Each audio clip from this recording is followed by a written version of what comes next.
जय श्री राम, राधे राधे।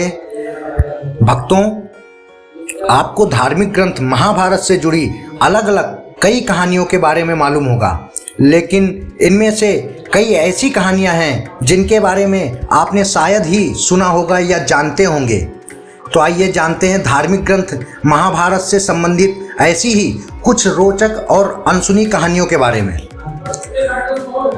जब कौरवों की सेना पांडवों से युद्ध हार रही थी, तब दुर्योधन भीष्म पितामह के पास गया और उन्हें कहने लगा कि आप अपनी पूरी शक्ति से ये युद्ध नहीं लड़ रहे हैं। भीष्म पितामह को काफ़ी गुस्सा आया और उन्होंने तुरंत 5 सोने के तीर लिए और कुछ मंत्र पढ़े।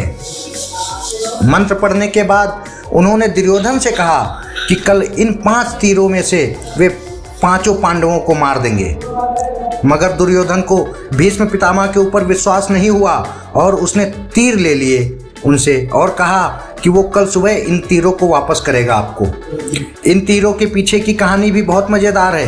भगवान कृष्ण को जब तीरों के बारे में पता चला तो उन्होंने अर्जुन को बुलवाया और कहा कि तुम दुर्योधन के पास जाओ और 5 तीर मांग लो।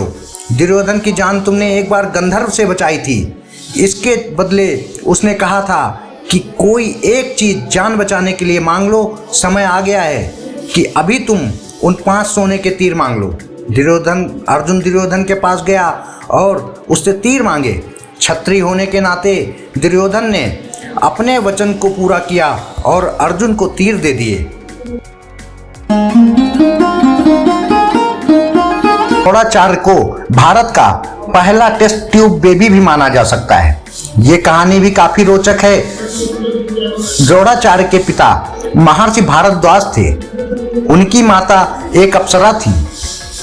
दरअसल एक शाम भारद्वाज शाम में गंगा नहाने गए, तभी उन्हें वहां एक अप्सरा नहाती हुई दिखाई दी।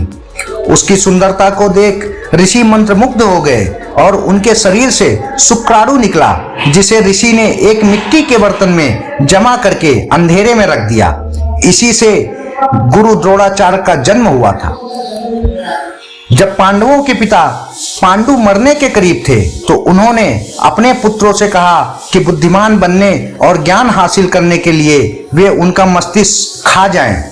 केवल सहदेव ने उनकी ये इच्छा पूरी की और उनके मस्तिष्क को खा लिया। पहली बार खाने पर उसे दुनिया में हो चुकी चीजों के बारे में जानकारी मिली। दूसरी बार खाने पर उसने वर्तमान में घट रही चीजों के बारे में जाना और तीसरी बार खाने पर उसे भविष्य में क्या होने वाला है इसकी जानकारी मिली।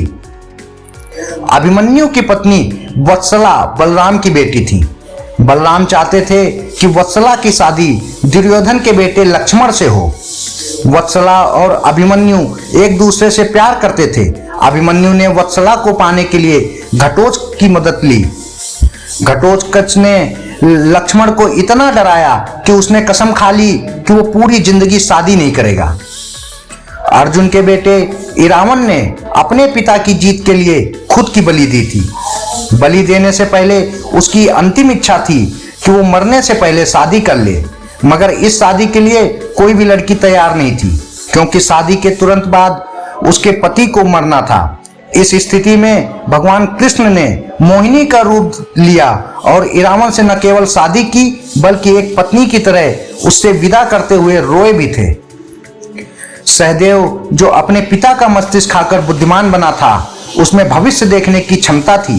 इसलिए दुर्योधन उसके पास गया और युद्ध शुरू करने से पहले उससे सही मुहूर्त के बारे में पूछा। सहदेव ये जानता था कि दुर्योधन उसका सबसे बड़ा शत्रु है, फिर भी उसने युद्ध शुरू करने का सही समय बताया।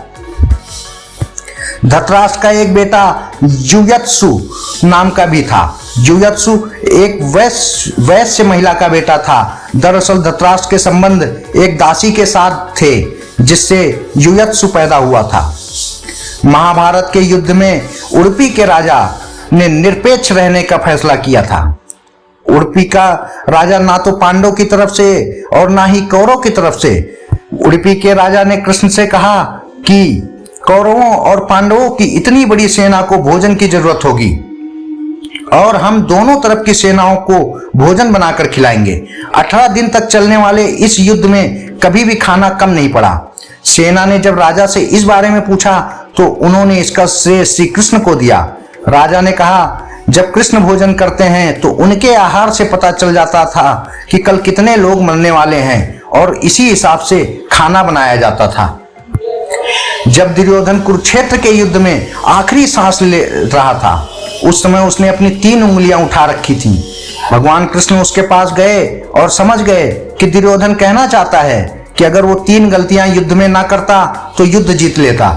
मगर कृष्ण ने दुर्योधन को कहा कि अगर तुम कुछ भी कर लेते तब भी हार जाते। ऐसा सुनने के बाद दुर्योधन ने अपनी उंगली नीचे कर ली। कर्ण और दुर्योधन की दोस्ती के किस्से तो काफी मशहूर हैं। कर्ण और दुर्योधन की पत्नी दोनों एक बार शतरंज खेल रहे थे। इस खेल में कर्ण जीत रहा था। तभी भानुमति ने दुर्योधन को आते देखा और खड़े होने की कोशिश की। दुर्योधन के आने के बारे में कर्ण को पता नहीं था, इसलिए जैसे ही भानुमति ने उठने की कोशिश की, कर्ण ने उसे पकड़ना चाहा। भानुमति के बदले उसके मुंह कर्ण के हाथ में आ गई, जिससे वो टूट गई और गिर गई। दुर्योधन तब तक कमरे में आ चुका था। दुर्योधन को देखकर भानुमति और कर्ण दोनों डर गए कि दुर्योधन को कहीं कुछ गलत शक न हो जाए। मगर दुर्योधन को कर्ण पर काफी विश्वास था। उसने सिर्फ इतना ही कहा कि मोतियों को उठा ले। कर्ण दान करने के लिए काफी प्रसिद्ध था। कर्ण जब युद्ध क्षेत्र में आखिरी सांस ले रहा था तो भगवान कृष्ण ने उसकी दानशीलता को परीक्षा लेनी चाहिए। वे गरीब ब्राह्मण बनकर कर्ण के पास गए और कहा कि तुम्हारे बारे में काफी सुना है और तुमसे मुझे अभी कुछ उपहार चाहिए। कर्ण ने उत्तर में कहा कि आप जो भी चाहे मांग लें। ब्राह्मण ने सोना मांगा। कर्ण ने कहा, सोना तो उसके दांत में है और आप इसे ले सकते हैं। ब्राह्मण ने जवाब दिया कि मैं इतना कायर नहीं हूं कि तुम्हारे दांत तोड़ूं। कर्ण ने तब एक पत्थर उठाया और अपने दांत तोड़ लिए। ब्राह्मण ने इसे भी लेने से इनकार कर दिया और कहा कि खून से सना हुआ ये सोना वो नहीं ले सकता। कर्ण ने इसके बाद एक बाण उठाया और आसमान की तरफ चलाया। इसके बाद बारिश होने लगी और दांत धुल गया।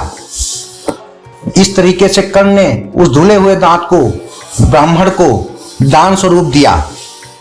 तो दोस्तों, ये थी कुछ अनसुनी और रोचक महाभारत की कहानियां। आशा करता हूं कि आपको वीडियो पसंद आया होगा। कृपया चैनल को लाइक करें, सब्सक्राइब करें। आगे फिर से नई नई जानकारियां लेकर आपके सामने उपस्थित होऊंगा। जय श्री राम, राधे राधे।